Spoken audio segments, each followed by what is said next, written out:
Going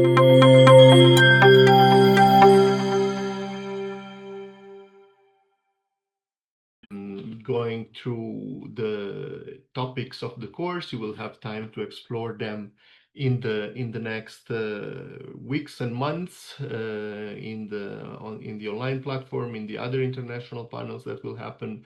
And our intention today is more to have a bit of perspective and to have a look together with our speakers and guests on the attitudes and like values that are behind um, this course. You will see many of us on the panel today are related with Gen Europe, the Global Ecovillage Network of Europe, one of the partners of this project, of the ECOPRISE project, and the the partner that brought this mostly this Ecovillage design attitude and values. So we would like to explore them with you today, see where some of the ideas that you will see in the next months come from, and hopefully also inspire you to give you some ideas and inspire you about some possible applications and follow-ups of the ideas already in your practical life and in the eco-social entrepreneurships that we hope to inspire you to create in the future. So yeah, you will see this. I will introduce one by one. The idea is to go through some attitudes and to have them as a red thread. Yes, thank you, Lena, for going to the next one. Some attitudes and to have them as a red thread, exploring what we think should motivate, which kind of values should motivate us when we're talking about eco-social entrepreneurship. As you can say, this idea of place-based, regenerative, frugal and appropriate, the cooperative ownership, the open and shareable, participatory, evidence-led, and just and inclusive. So we have these 8 attitudes, and we will delve deeper into many of them with our speakers.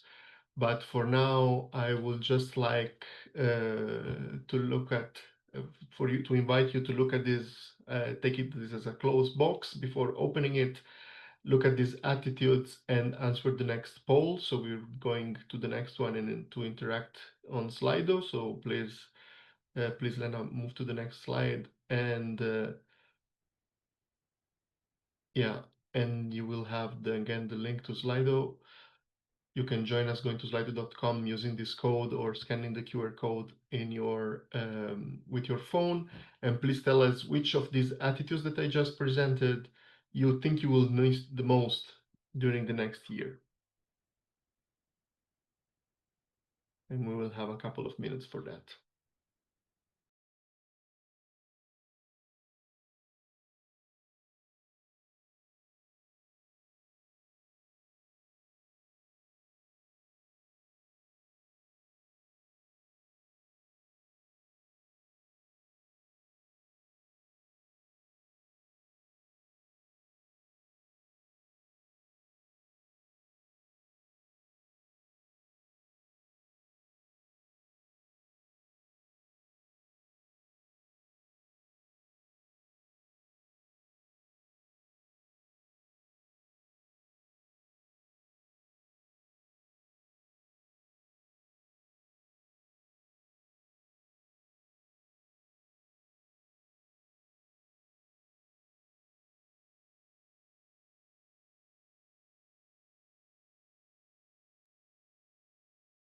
Thank you. Maybe just one more minute.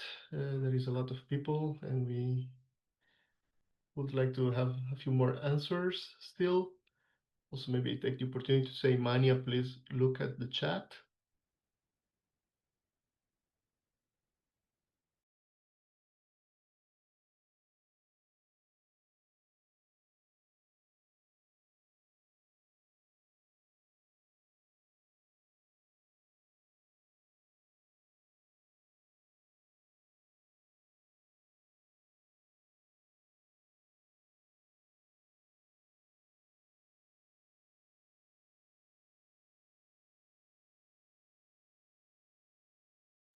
Okay, thank you. So I see that regenerative is quite a clear winner, but also cooperative ownership and place-based. Yeah, so thank you for joining us and for starting interacting with Slido. Also, please remember that you can also collect your questions there, and we will answer them at the end if you would like to know a bit more about something. And now I would like to start introducing our first speaker for today, Mania Renko, who is Gen Europe General Coordinator and also one of the CLIPS trainer. CLIPS program is the Community-Led Incubator Program for Sustainability, and a toolbox and a method to support communities and community-led projects of different kinds to work together. And also the founder of an eco-village in Slovenia, in a beautiful place. I was just recently called Sunny Hill. So Mania will give us a bit of an introduction on the dimension of sustainability and this lens that we've used to design the course. So please, if Lena, you can move to the next slide. Mania, the floor is yours. Thank you, Dario. Um, yes, as Dario already mentioned, um, EcoPrize course is based on something that we call sustainability mandala or Ecovillage map of regeneration. This is the holistic approach towards the sustainability, which in traditional models we know that it stands on three main pillars, which are social, economic, and ecologic. In our map of regeneration, we added a very important element, which is culture, which means it takes into account the culture of the place where we are. It is connected with worldview, also with religion, with customs of the place where we are, and all this. So this is innovation of this eco-village mandala, and we also don't see the four pillars separate from each other, but we are very aware that they are interwoven in a whole system design. We cannot solve environmental problems without affecting social or economical or cultural pillar. Also, when we do some social adjustment, we will usually have consequences in economic and in ecologic dimension of sustainability. And so this mandala, this map of regeneration, is emphasizing the interconnectedness of all elements of our existence, and this is the framework on which the EcoPrize is designed. I think that's enough, Dario, for the as an intro, and I would give it Yes, to the next thank speaker. you, thank you, thank you, Maya. Also, to mention that if you're interested in this model, there are also a lot of other courses organized by Gen Europe or by our sister organization called Gaia Education that use this model. So you can have a look also at their website, at our website, at their website. And there is this full program called Ecovillage Design Education that runs either online every year or in presence for 1 month in different venues across the board. And there you have the opportunity to eventually really go deep into this model. Can we move to the next one?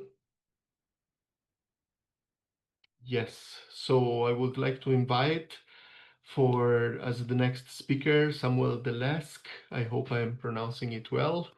Samuel is a visionary pioneer at the intersection of digital solution for community and the regeneration.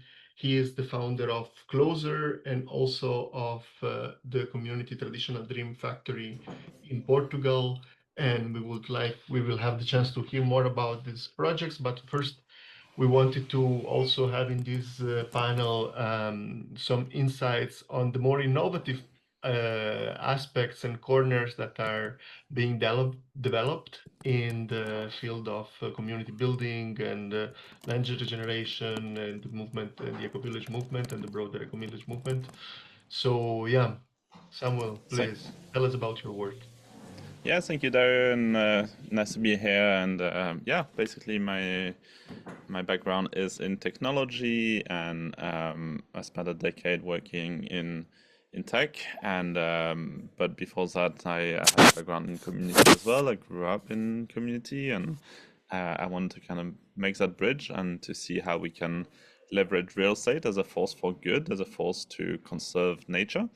And so when I was starting to do the research for the village of a building in Portugal called Traditional Dream Factory, we decided to, yeah, to try to innovate with some new tools for how we can improve the funding mechanisms for eco-villages and also improve the governance systems that exist for eco-villages, because I think those are two points that have caused a lot of friction in getting villages off the ground and also in keeping villages running for the longer term.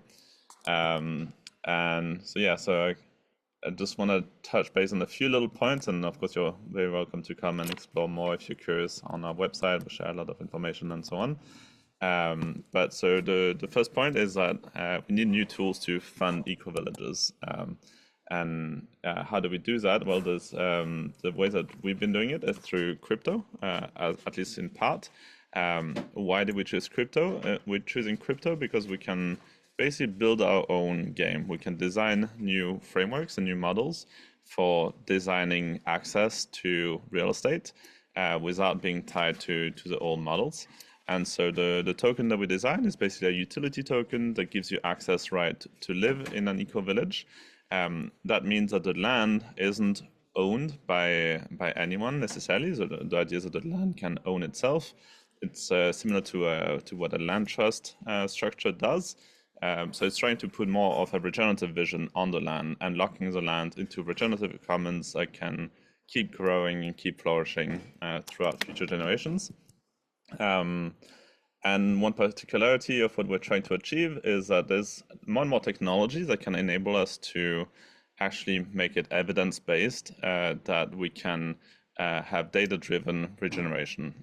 So we can measure things like carbon capture, and there's already markets for that. So you can also create additional revenue streams. One protocol we're using for that is Open Forest. So that enables you to quantify the amount of carbon that you're sequestrating by doing, for example, reforestation projects. But carbon credits is a very limited kind of vision of ecology. There's many other things that you can implement, and so a bit of a better indicator of having a healthy living ecosystem is, for example, biodiversity. And biodiversity is also something that we can measure using novel technologies. So we're using, for example, eDNA sampling as well as underground observations. But with eDNA sampling, we can basically get a trace of all of the species that have interacted with the land. And we're doing that with a partnership with a startup in Switzerland called Simplex DNA, which basically sequences the DNA from the lakes that we've been implementing. And that gives us an indication of all of the species that interact with our land. But then there's many other metrics that we can start to track, including water, how are we affecting the water table? Are we increasing the amount of water that's available in the land? Are we decreasing the amount of water that's available? And basically trying to track all of the core metrics that make life thrive. So that's a little bit the base of the stack that we are developing, and anyone can basically use some of these tools, like the ones that I mentioned. They're all basically very accessible, democratized. It's very easy to get access, and you don't have the high cost of entry like you had in legacy carbon monitoring systems, for example. So that enables small players to basically be able to tap into that and to proves that you can actually create regenerative systems. Eventually, we would like to plug that into things like EU ecosystem initiatives and this kind of things, where eventually the goal would be to drive public fundings toward demonstrated regenerative practices. But the other side of the coin of what we're really trying to build is not seeking external sources of funding, but rather leveraging real estate as an asset class that can actually fund regeneration. And so by issuing access rights into living in those eco-villages, we can actually lock land into new commons and we can create new revenue streams to fund nature.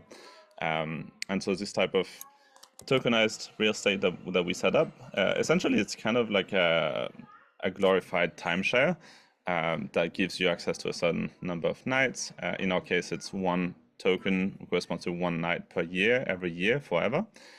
So you kind of get your stake for how much time you want to spend in the village.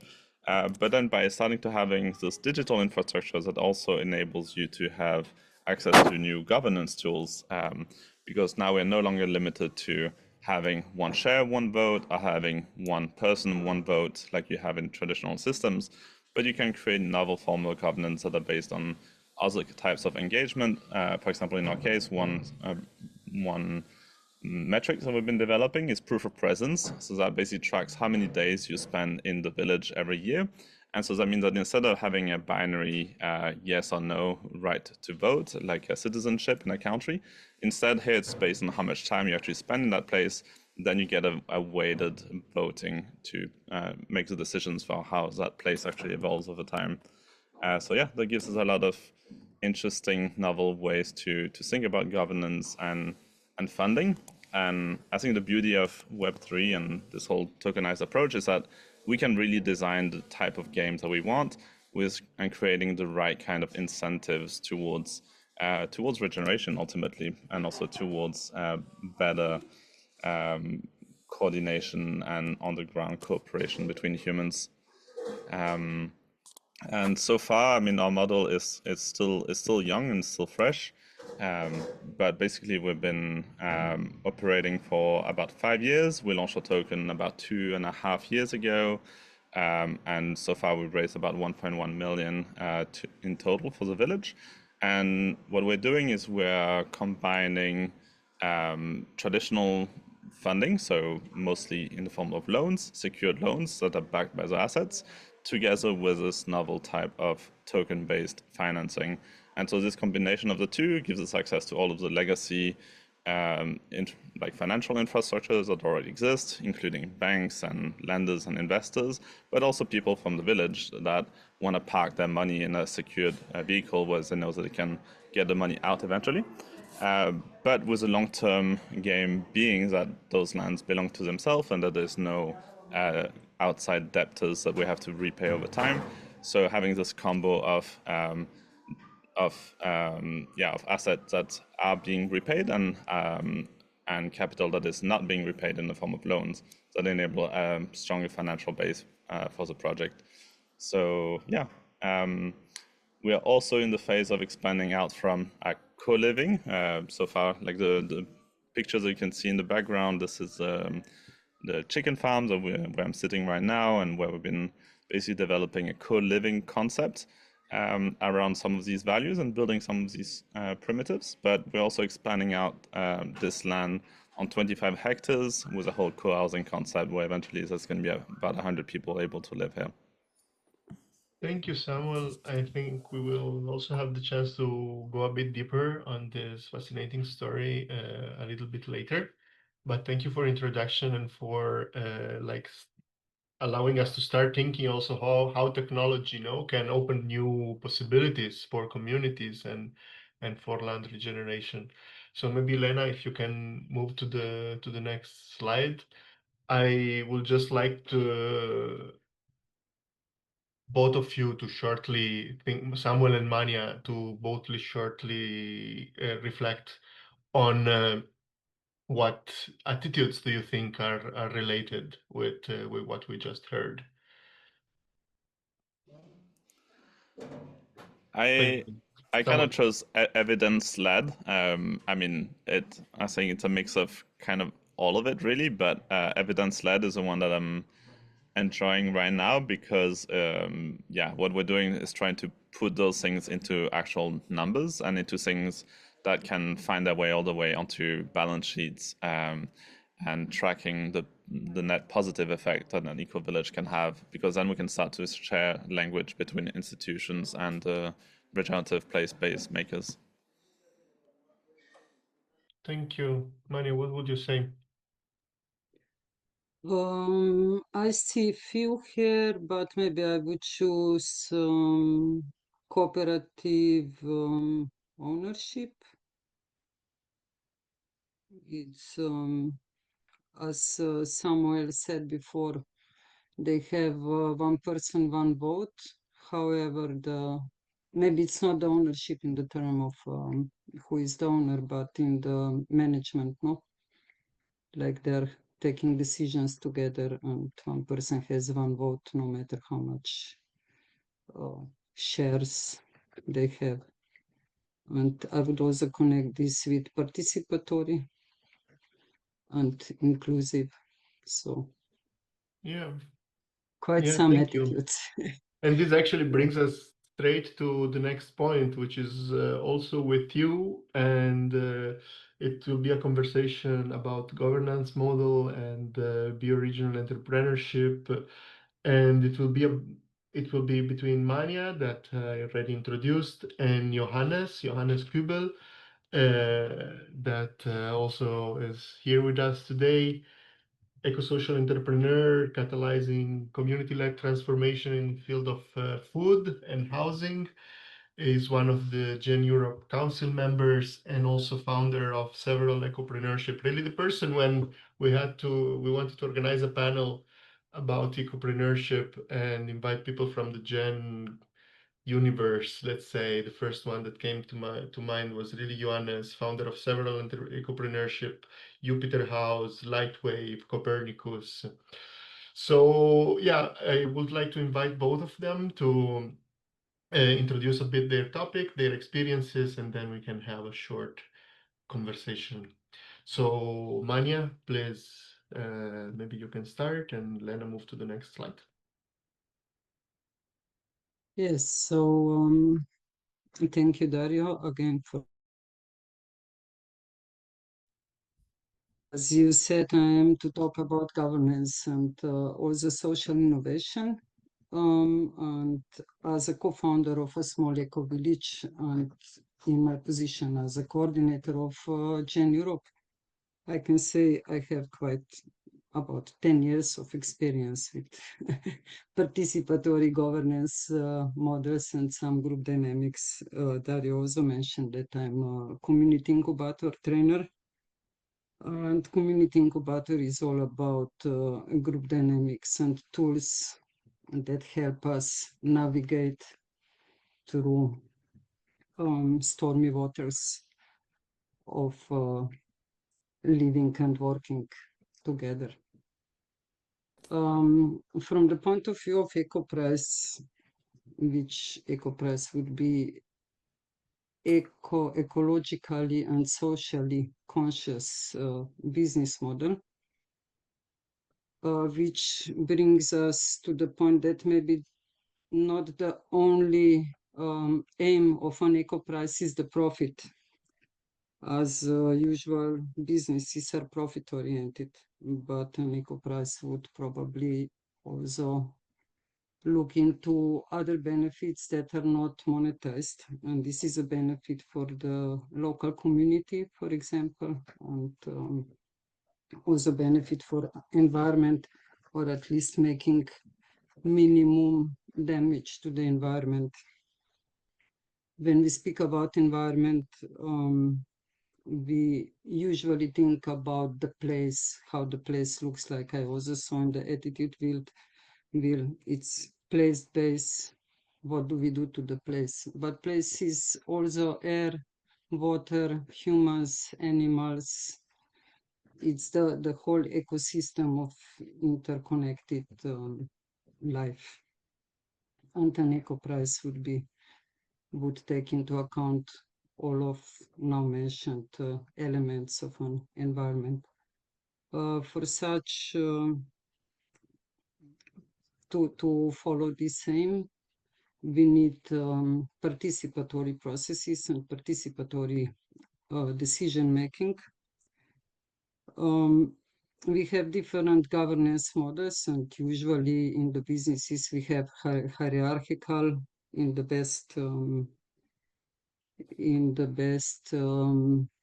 case, we have some board of directors who are managing the operations.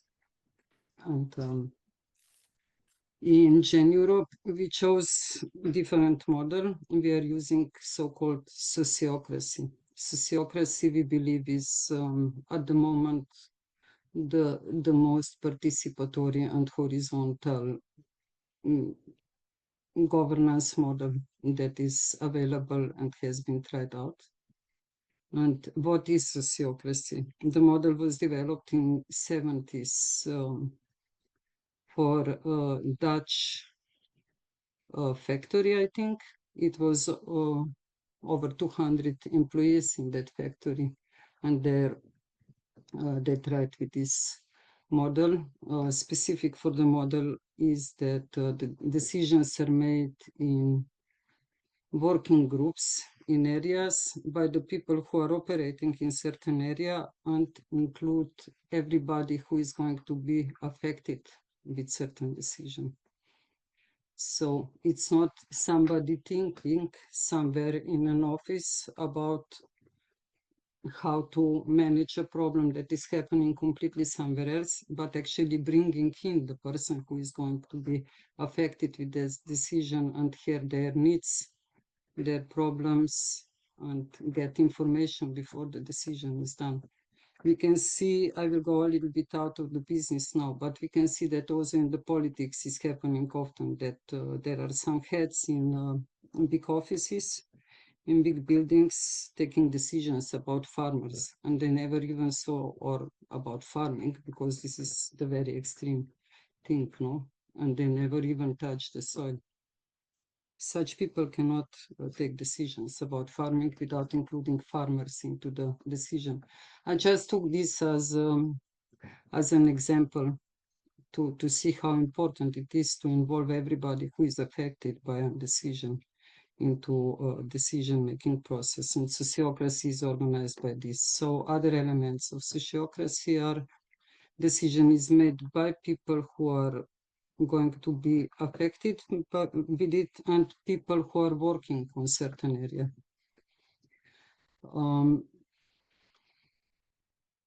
These working circles, operational circles, are autonomous, and they have a meeting point that delegate system. So delegates from the working groups are meeting in a so-called upper circle, but not because this upper circle would have some higher decision-making power, but to ensure the flow of information between different areas and to enable synergies between the areas. So this is where areas can connect it. Very important element is transparency and feedback loops. For this reason, minutes are taken about the minutes and are available to everybody in the organization. All decisions are made with expiration date. For example, if we decide that we are going to change certain processes, we say we are going to look at this decision after 6 months, for example, and we will check if it works for us or not. This kind of horizontal governance gives bigger, it's very motivating. It gives you, it's empowering, and it gives feeling of shared accountability and ownership. And the successes are our successes, and the failures, the responsibility for the failures or things that don't go so well is also on the whole group, no? So it's not when we are good, we are only the director, only the leader is good. When we are bad, the workers are bad. It's not so. No? We are always all responsible together. I would also like to mention with sociocracy come other tools that we often use in eco-villages, and this is care for vulnerable groups, care for minorities, understand facilitation. So how this is the art how to run meetings to make them more effective and not to be so tiring to hear each other. And one important element is conflict literacy. We cannot avoid conflicts in a group dynamics, no matter is it a business, is it an eco-village, is it a local community. People with different points of view will come into some sort of contrapositions, and managing conflicts is also one of very important social competencies that I wanted to mention. I was informed that my time is out. I'm sorry. I could speak more. Thank you, But maybe Maria. some We'll other get chances also to opportunity. hear from you more later. But yes, I would like to pass it to Johannes. I introduced him before, ecopreneur and in the field of food and housing, so he can present us some of his projects. Johannes, the floor is yours. Thank you, Dario. Can you hear me? Is it good? Yeah, okay. Yeah, and I want to present Copernicus to you, and I prepared this slide here. And the first view, it's a little complicated, but yeah, on the left side, you can see our current food system. So below is the earth, then there are the farmers, then you see the traders, and you see the big supermarkets, and then the end customers. And what you can see in our current food system is that the big supermarkets are very big now. They have a lot of power. They're in a position where they can earn a lot of margin, a lot of money, and also dictate the prices to the traders, and the traders can dictate the price to the farmers. And that's why the lower you are in the value chain right now in the food system, the more pressure there is now. And that affects also the earth now, because then the farmers decides to produce more cost efficient and chooses also farming methods that are more harmful for the earth to produce more. And that's a huge problem now, that we don't only see it in Switzerland now, because we started in Switzerland with Copernicus, with my community Jupiter House, but it's also a general phenomenon that continues a lot now in a lot of in the industrialized world. No? And so what to do? What can we change now? Because this is a way of economy that's very competitive. It's not, the whole value chain is not working together. And yeah, it's not sustainable now, because that's also the reason why a lot of farms are dying and the farmers are getting bigger. And yeah, so what can we do?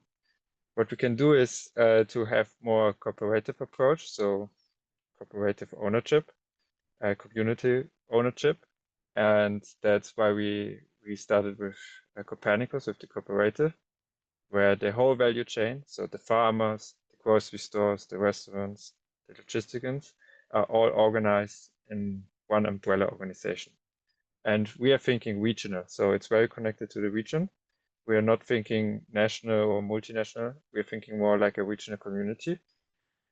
And another important element is that we don't trade through a wholesaler or through a supermarket, but we make the trade direct from the farmers to the grocery stores, to the restaurants, or in this case also to the city of Zurich. So that makes it possible that the farmers has much better conditions, much better margin, and can also sustain a way of farming that are more sustainable, no? And that's also better for the farmers, and then in this case also better for the earth. And that's why cities are playing a huge role into into that, no? Because cities can dictate where they are going to buy food. And for example, in the city of Zurich, there are 150 schools, kindergartens, hospitals, pension homes, and so on. And that's the possibility that they can buy directly from the farmers of the region, but also directly from the farmers of the south of Europe. And that's what we're doing right now. So we just started some weeks ago, and we got the confirmation that we can help with this kind of measure with a lot of farmers. And that's also an invitation for other cities, and that they also create organizations with their farmers in the region and trying to reach the city also to convince them to buy them from them directly. So it's more a cooperative way and more direct way, and that's my vision. Or it would be awesome that a lot of other cities can do the same. But thinking more, what could somebody do now? I mean, first of all, grow your own food. That's also something we're doing, our community. But the second step is also then if you buy food mostly directly from the farmers. And if you can build a food coop, so with the neighborhood, you can organize yourselves as a food coop and buy directly from farmers. And another step, if you would be more interested into making a systemic change in the city or the region, is to connect the different food co-ops and connect the different farmers to an organization, and try to reach the city to convince them to buy from you. So that's the general concept about that. And I don't know, is there something more to share? Because we are cooperative, everyone has also a vote. We are not profit oriented, but more community oriented. So all the farmers, everyone has a vote. Also on strategic decisions, we take it together. And what's also important is to work with good partners in the logistics, because logistics is something that it's hard to build it on yourself. It's better to work there with somebody who has already some experience. And also find some people who has a good contact to cities, and also ask for financing. And I'm sure there is some financing for such projects. And so that's all at the moment. That's all. I pass it to you, Dario. Thank you, Johannes. Thank you very much. So we saw different examples, different ideas. Maybe, Lena, we can also go to the next slide. And I will ask you again the same question, both of you, Johannes, to reflect back, like for a few seconds, just with naming some attitudes, one attitude that is most relevant for what you just presented. Maybe starting again from Mania. Yes, so I think that what I explained definitely includes attitudes, participation. We were talking that this is one of the competencies anyway.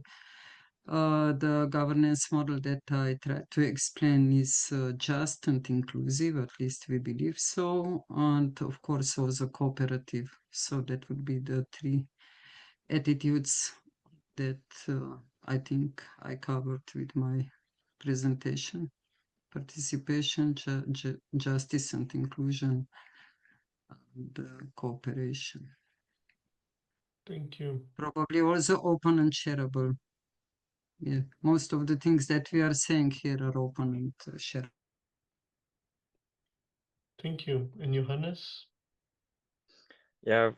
It's cooperative ownership, so that the whole value chain is owning the value chain, and it's also place-based, so more thinking out of the region. And that makes also possible cooperative ownership to be just and inclusive. So also through the direct trade, you have transparency about the margins, about the money, who gets how much money. So you can make just value chains.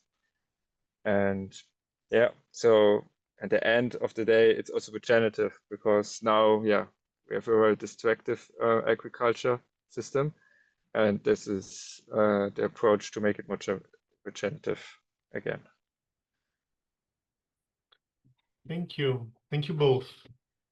So we're here just past the middle of this panel, and I wanted to remember these two aspects that we wanted to bring in. The title of the panel was Ecovillage, Ecosocial Entrepreneurship and Ecovillage Design between community roots and innovation.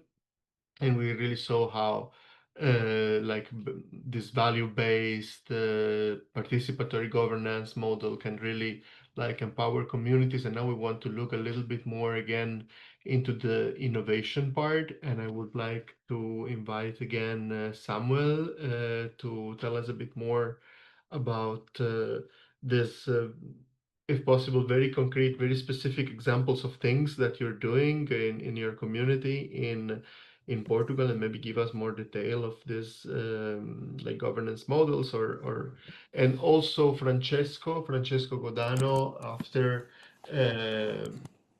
to talk about appropriate technology. Francesco is a PhD on legal informatics that worked on also artificial intelligence, and is also mostly in Gen and in the Ecovillage movement. He is the person that is supporting the growth of a network of communities that work with appropriate technologies, and he is the organizer of the Tech Expo in the frame of the European Ecovillage gathering, and also the project manager of a project that started this year that is called SUSTEC. So he will tell us more about that.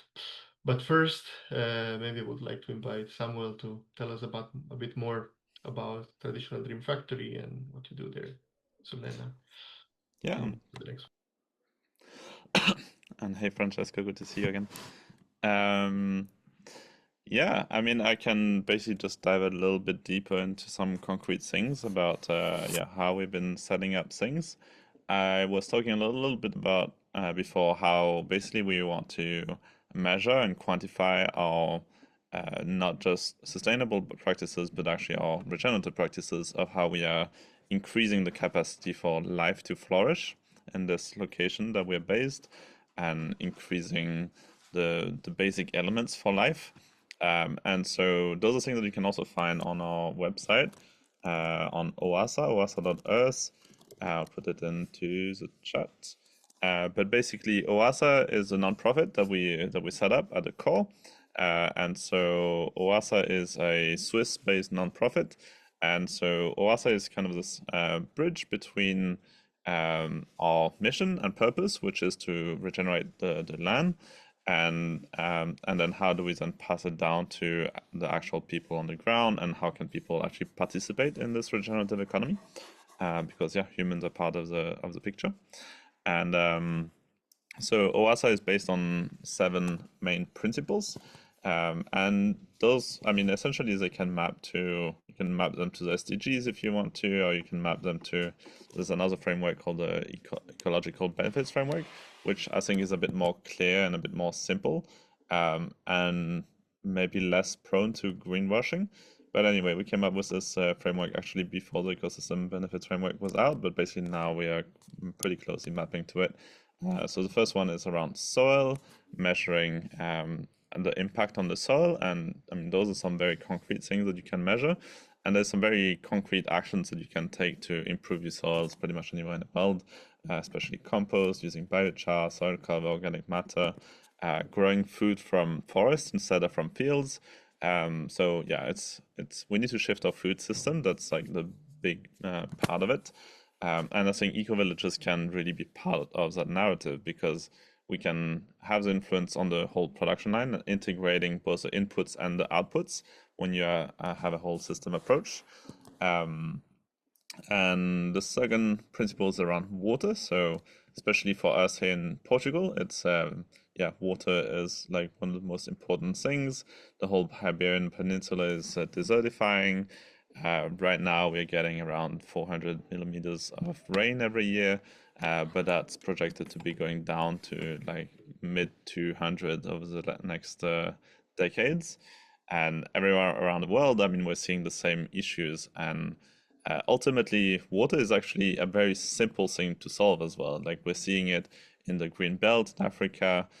With very simple technology, with some hose, you can dig those half moons. What that they're doing, you can build all kind of water retention landscape to pretty much anywhere you are in the world. Like all the places that are at risk of desertifying or that are already deserts, those are things that we can restore, and that is actually very low tech and to do. And there's a great example of this being worked at scale in India. There's thousands of villages that used to be desertified that are now with water again by implementing some simple water retention landscapes. So that's something that we can definitely do. And ultimately, the goal is to avoid runoff, to capture as much of the rainwater as possible. Air is our next principle, which is a lot around basically avoiding burning things that shouldn't go into the atmosphere and sequestering carbon. Biodiversity, like I mentioned, we're tracking it through eDNA, so sequencing the waters that we are capturing on our land, in our lake, and being able to see the delta over time, how much biodiversity is increasing thanks to our action, or how much is decreasing if we're not doing a good job as land stewards. And then we have, energy and rewilding. Rewilding is also very important, giving space back to nature to grow. And then, equitable and resilient communities. So I'll just dive a little bit deeper into this because I think that's maybe what's more interesting for this group. So like I said, we built this tokenized economy that sits on top of this regenerative economy. So OASA is kind of the foundational layer of what we're doing. It's this restorative non-profit entity that serves the purpose of regeneration. So basically by taking action within our ecosystem, whether it's buying a token and coming to spend time, becoming a citizen, buying a house, or just attending an event, whatever you do, you always have to abide by our regenerative principles. And so that includes all the things that I mentioned before, and with very specific criteria as well. For example, for rewilding, we're dedicating 50% of any lands that are under the nonprofit to rewilding, because we need to give space back to the local species to be able to grow back. But then how do we then coordinate to make these spaces more accessible? Because the goal here is to shift a larger part of the population into coming into these types of eco-villages. And so we want to make it really simple for, say, digital nomads or artists or people that are maybe more used to living in cities. And it's how do we become this alternative pull to the cities? And so creating spaces, first of all, that are attractive to a whole broad range of people. So having access to co-working spaces, wellness facilities, spaces to be productive, and so on. But also simplifying the game, simplifying the ways that we can access these spaces, and I think reducing the amount of friction that there is in setting up and operating these spaces by having, for example, transparent rules. We talked a little bit earlier about sociocracy, but I think the first step is just creating like simple and transparent frameworks where everyone feel like they can be included, and creating this kind of tokenized economies that we did. It meant that we are basically bonding the interest of the entire community through this single unit of value, which is the token, which is timeshare access right to the space. So if you're contributing financial resources to the project, or if you're contributing work to the project, or any other forms of capital that is helping the project become a reality, then you can basically claim a share on these tokens, and then the project can decide specifically how it wants to organize and distribute those. But having this kind of basic unit of accounting, which means that if you're doing work, you can get recognized and you can earn a stake in the project. I think that's very important, and that's something that's been working really well here. For example, the way that we're doing it is if you are a team member. Team members are people that basically live on site, they're here full-time, working full-time in the project. Team members get housing and accommodation, but then they also earn a certain number of tokens every month. And so that means that if you're coming into this project, even if you don't have the financial capacity to, say, buy all the tokens that are required in order to live here, you're actually able to also earn these tokens for your contribution. So it creates a more democratic approach, and it creates more ways to participate. And then all of these rules we're basically putting in to very simple documents. Like we have a game guide that we are in the process of finalizing now. We used to have it spread across a few different documents, but the game guide basically just describes how do you play the game, how do you stay at TDF, what are the different pathways to participate, whether it's being a volunteer, a team member, a citizen, and so on, and having all of this clear, like what is required of you and what is a reward. That makes it much easier to have a range of stakeholders getting involved. And the token-based approach to valuing the access to the land, well, one of the things that it optimizes is basically the ease of coming in and the ease of exiting the project, which has historically been a bit difficult with some eco-villages. And basically the way that it works is you buy your tokens, so you buy them on a bonding curve currently. So it's basically an algorithm that is trading the token for you against some fiat equivalent money. And that means that you're able to just buy the token by yourself directly on our website. So anyone right now can that has access to the internet can basically decide to participate in our economy, and they can buy the token and be part of it.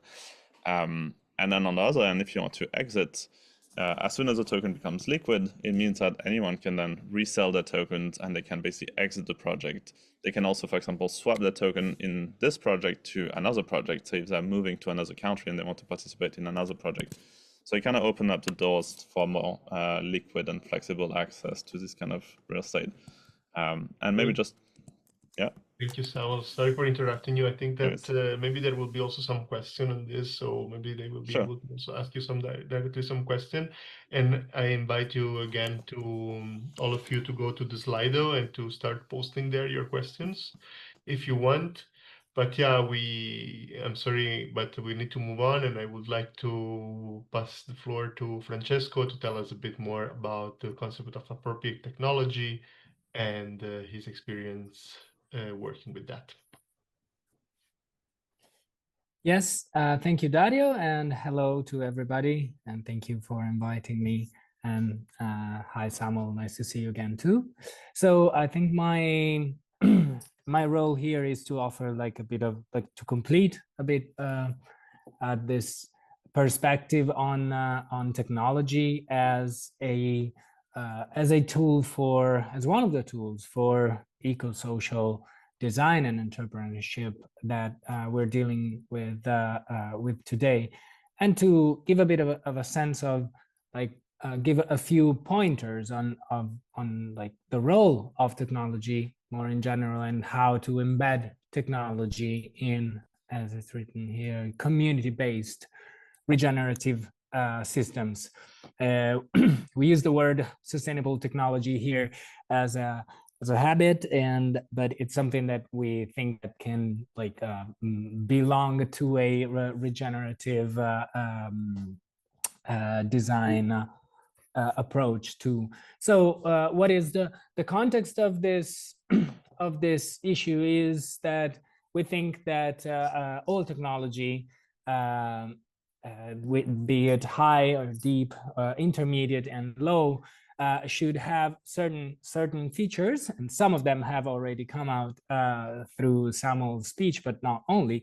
So they should, first of all, reduce their environmental impact. They also should avoid social and economic inequalities, and they should also have this, I could say, anthropologic or social anthropological aspect. So they should, which I think is very important, promote the autonomous and meaningful agency of individuals and communities. And about these aspects, and especially the last one I invite you to go to this work of Ivan Illich, renowned author, social thinker, who wrote a seminal work on this in the second part of the 20th century, I think, which is Tools for Conviviality. I really suggest this. So when we believe that we should have a holistic approach to technology as much as everything else that that has to do with our regenerative systems. So it's important to use and consciously use our high technology and make it more sustainable, like more open source, decentralized, using less computational energy and so on. And but also to have an attention and implement and have a focus on more lower tech and intermediate and lower tech, which is tech that is technology that is simple, more simple, efficient, and easy to use and maintain and dispose of. That, and we have a lot of good practices about this in together with high tech in our eco-villages. I put some examples, but there are more things that we could say, like biogas, natural building, composting systems, etc. So what we are doing in Gen Europe about this is trying to put a more a higher focus on this. So, and this starting from the exposition of sustainable technology that takes place in the during the Ecovillage, the annual Gen Europe gathering. We started forming like a bit of a working group that then, as Dario said, went on to create a what is now like an educational project, an Erasmus Plus project that is called SUSTEC, which has like two main objectives that say that that it is thought for our eco-villages, our communities, but not limited to it. And it has the main aim, the primary aim to connect our tech learners and practitioners across different regions and domains. So we are trying to build a community of practice, and more generally extend this through the educational activities that will have now just started with a workshop in Sunny Hill, the Eco-Village that was mentioned before. We have the aim to extend our tech literacy in our communities and in our other related regenerative projects, because often these tech solutions, practices, and the people who deal with it, they have great solutions, but it's often hard to communicate, to disseminate these solutions elsewhere and keep them going through time, because they are quite demanding. I was asked to choose the attitudes that are linked to these tech perspectives, and I choose place-based and open and shareable, but maybe I can say a few words about it in later on as I see. And I was also asked to give you a prompt for this course. So I would like to close this very short presentation with asking you to think about the tech aspects of the projects or the interest that you have in mind, and really stop yourself for a second and think about it, and think about how can you integrate a more sustainable and just approach to technology in your eco-social entrepreneurship. What are the what are the aspects that that have a technological that are influenced by technology and that have a tech impact, and how can you take them into account, and how can you shape your project about this? And we think it's an important question, because you can see from all the people that have talked how technology is in fact something that is not only that relates to all the aspects of regeneration and sustainability that we have seen, from social to ecological to cultural, and it's very important to think to embed them in your thoughts and in your actions. And thank you.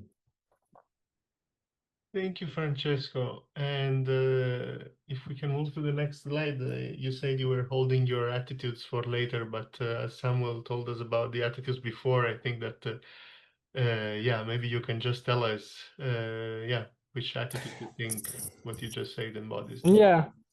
Yeah, well, for like I chose place-based because one of the aims, I'm referring more to the project that we are doing. So I offer this perspective. We think that one of the key issues that we're seeing is that it's very important to understand your technology, taking into account where you are, the conditions, the territory, the region, the climate conditions, and so yeah, and this is something that, and also the cultural conditions, because they all have an impact on it. And the second one, I chose open and shareable, because one of the things that we think that can help connect learners and practitioners in this field is like a nice tool that like something like what we designed for the project, which is a catalog of projects, solutions, and people that in our environment, in the Ecovillage environment, deal with mainly with low tech, but also with high tech, with conscious high tech. So it's something important to extend awareness and literacy on these topics. Thank you, Francesco, and thank you, everybody. I just noticed that when we were coming back to these attitudes, a lot of them have been mentioned, but none of us mentioned the regenerative attitude so far, which is fun because it was actually the most voted in the poll that we did at the beginning.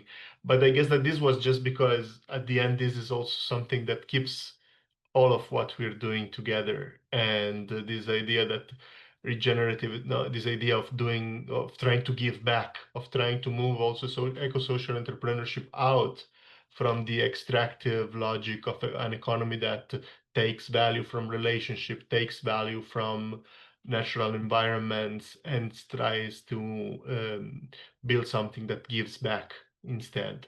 And I think that with this was very present in everything what you shared. So thank you very much. Thank you.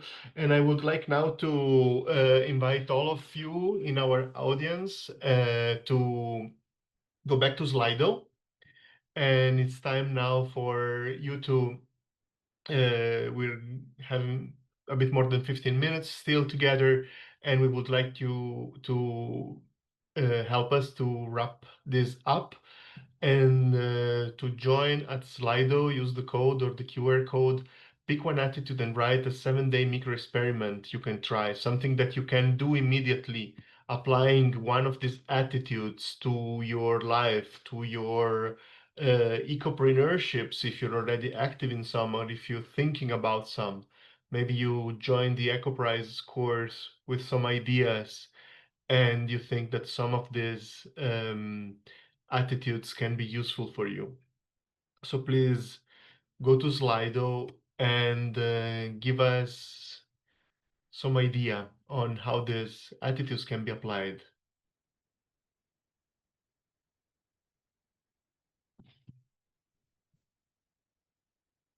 And we will be waiting a few minutes. I see that there is somebody typing.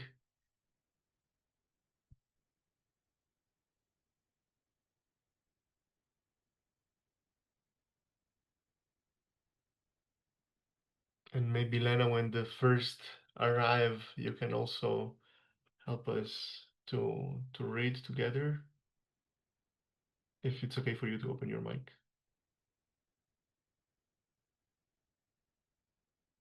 Yes. And So thank you. I see that you're writing the attitude, but if you can also say a couple of words on how can you use this? How can you apply it in your context?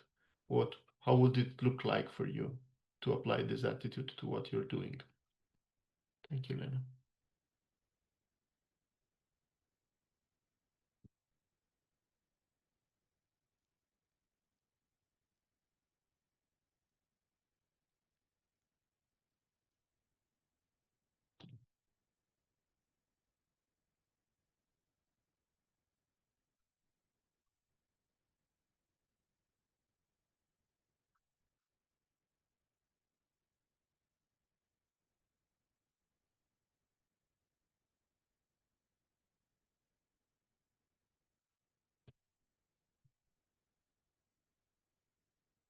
I see that there is also something arriving in the chat,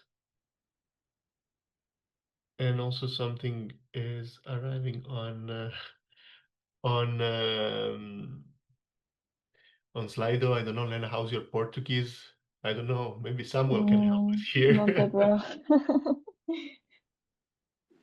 If it would be Spanish, I could help, but I can read Portuguese, it. not that well. We have a market where we share the excesses from our vegetable production to each. And in the cooperative, where we're practicing regenerative agriculture,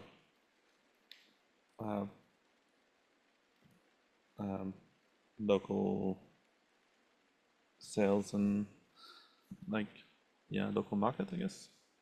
Mhm. Thank you. Oh, this one is in English.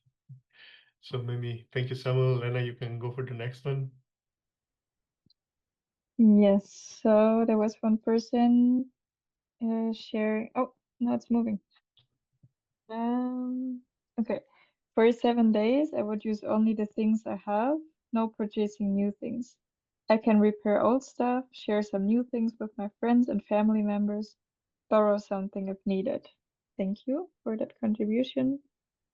There are more coming in. Don't know, Dario, do you want to continue or shall I? Uh, sorry. If you are okay, if you can read them, if you have them Okay, I maybe can on the read. phone or All something, right. otherwise they can do it. Yes. Okay, then there is one more saying regenerative attitude using 3 lines of work map in every daily context. And then there is one person choosing the participatory attitude. There are so many aspects of my life that can be designed under these attitudes. Just before coming into the call, I was picking olives with some members of my family. I was asked, "Have you picked the olives from your trees?" And oh, now it's moving. And I replied that no, but it didn't make much sense for me to do it on my own when we can be much more efficient and happy working together. I rather spend some time picking with my family and another member's land on another member's land. Maybe we have time to come to my place later on, maybe not, but I value the company and doing it together. Well, now there are many more coming in. Another person chooses cooperative ownership, try to create community gardens and involve the neighborhood in growing and taking care. Then there is a person saying buying food and main needs just from local farmers and independent shops. A person stressing on the place-based attitude, reflect on food we consume and only buy what grows next to us with fair working conditions. Then Maya shares, I will organize a small community swap with my neighbors in exchange of things we don't use, for example, books, plants, wardrobe. The aim of the experiment is to see how much sharing and common ownership can strengthen the sense of community and trust.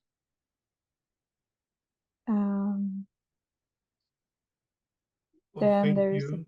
I okay, guess, yeah, a lot there's more. really a lot. Thank you, everybody. We will Yeah. share these materials with all of the participants through the coordinators of your courses. So you can also have a look at everybody's answers. And also, so I see that there are more people typing now, so don't be discouraged. This material will be made available.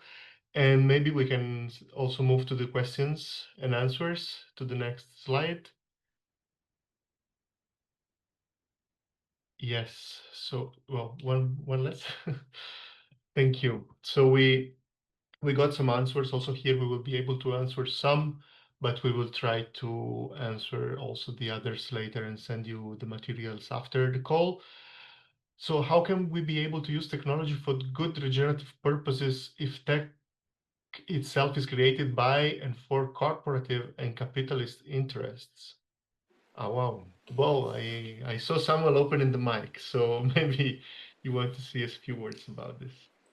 Yeah, sure. Just because I think there's a lot of technophobia that tend to circulate in some of these Ecovillage and ECOPRISE circles sometimes. And I guess I get this question a lot, but for me the answer is just that the current means of coordination as a society is shifting to technology, whether we want it or not. The only thing that coordinates humanity as a whole right now is money, and that money is shifting into technology. So it's not really a matter of like choosing, because basically you have to play by the game that is already there if you want to be part of the game. And I think it's about shifting that game to go in the right direction instead of serving only the corporations and so on. And not all technology is created by corporations and so on, right? Like blockchain technology is decentralized, and in theory at least it does not need to be controlled by the government. And in fact it is the only technology that enables people to step up and create their own networked of computers that can coordinate on a global scale without requiring intermediaries like corporations and nations. And I'll also just respond to, there's another one about using how using crypto is bad for the environment in terms of energy use. And I'll just put a quick note there that while Bitcoin, for example, uses a lot of energy, most modern blockchains, including the one that we are running on, which is called Celo, use very little energy. Like all of Celo is about the size of 5 households, as opposed to the proof of work blockchain, which were very energy intensive. And on top of that, Celo is also basically funding regenerative outcomes. So, and on top of that, you have to compare that with the ecological cost of money, like with the cost of having banks and trucks driving around piles of cash between places and so on. So the actual carbon footprint and ecological footprint of traditional money is actually much higher than what we seem to think, whereas actually blockchain can be really extremely efficient at spreading value around the world. Thank you. Yes, I see that some of the content that you brought sparked a lot of questions. I don't know if you would like to take also the one about AI, even if it's not related with what you do, but is more about the fact that there is an AI reader in this meeting, and but maybe it's in general. Maybe you want to say a couple of words about the role of AI also in the transition that you're trying Sure. to bring. I could say a few words about AI as well, because essentially AI is the same thing, right? It's also potentially a very resource-intensive technology, but also it's being optimized so fast that actually the resource factor is probably not going to be such a big issue in the future. But also, I think it's about a mindset. If we keep seeing technology as a limiting factor and we choose to opt out, basically we're just not going to be part of making the decisions of how the world is being shaped.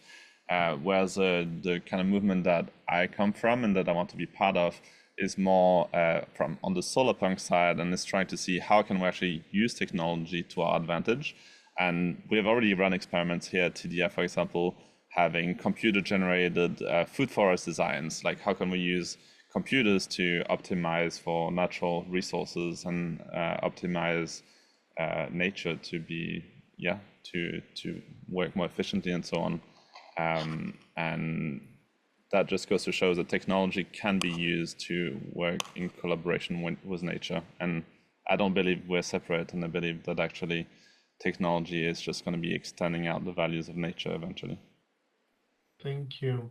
I don't know if Francesco, Johannes, or Mania, you would also like to add something, because actually all of our questions are related with this relationship between technology and different technologies, blockchain, crypto, AI, and the creation of regenerative alternatives. So I don't know if maybe some of you, maybe Johannes, I remember having some conversation with you about this, if you want to add something. I just want to give a feedback about the questions or answers that I saw, and I was amazed to see a lot of people willing to connect more with their food and how to eat. And I believe that's really a huge first step for everyone, for us, how we eat, where the food comes from. That's also representing my point of view, the relationship to the earth that we have. And if we have a better relationship with our food and the earth, and build also more communities around it, I strongly believe that we have the possibility to change there a lot, no? And that's a quite simple approach also, no? How to have access to food and to your own local community. And about technology, I believe technology is much needed. And it's also, I like this approach from Francesco. What it's really needed. Do we need so much complex energy consuming technology, or how we can use technology on a way that's ecological, efficient, and at the same time serving a lot, because I strongly believe technology can disrupt power structures in different markets. For example, we are also using technology, on logistics and on IT, that the farmers can get their orders through IT, and also make some things more simple. So I believe technology is a good approach to change the power dynamics in the market. But it should be more, of course, social and ecological friendly also, as much as possible. That's my point of view. I pass to Francesco, no? Or Thank you. Yeah, Francesco, I don't know if you want to add something. Also reminding, I give you maybe 1 minute. Sorry, I don't want to cut you, but I imagine that somebody will have to leave at 1:30. But yeah, please, and then we will just close together. Yeah, thank you, Daddy. I just wanted to say, I read that somebody says that they find it baffling that we are using this AI tool when we are talking about sustainable technology. And I just wanted to say that I think this is a good thing. If you find it baffling, and I would encourage everybody to stay in this baffling mindset, because like technology is one of the big contradictions in our world, even in the world and in our world.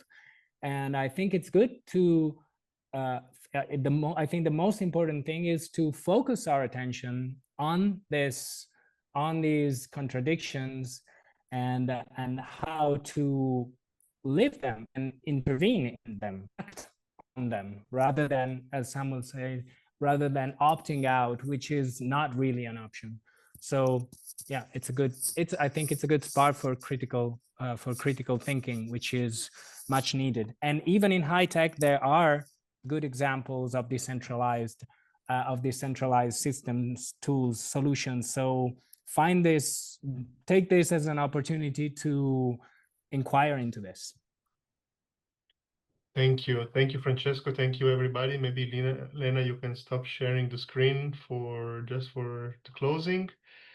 And also remove the spotlight.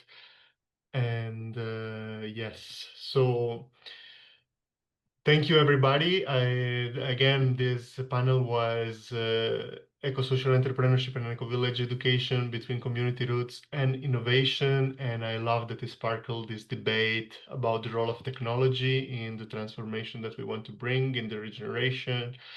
And yeah, I think this is something that we can carry on, that we invite you to carry on this critical approach and these open questions in the rest of the course. Also the attitudes and to have this spirit in exploring the next modules that you will go through in the next weeks and the next months. Thank you very much. Thank you to all the speakers. Thank you, Lana, so much for the technical assistance. And thank you, all of you, for attending our panel today. Good luck with the course, and maybe see you in the international study visit. Goodbye.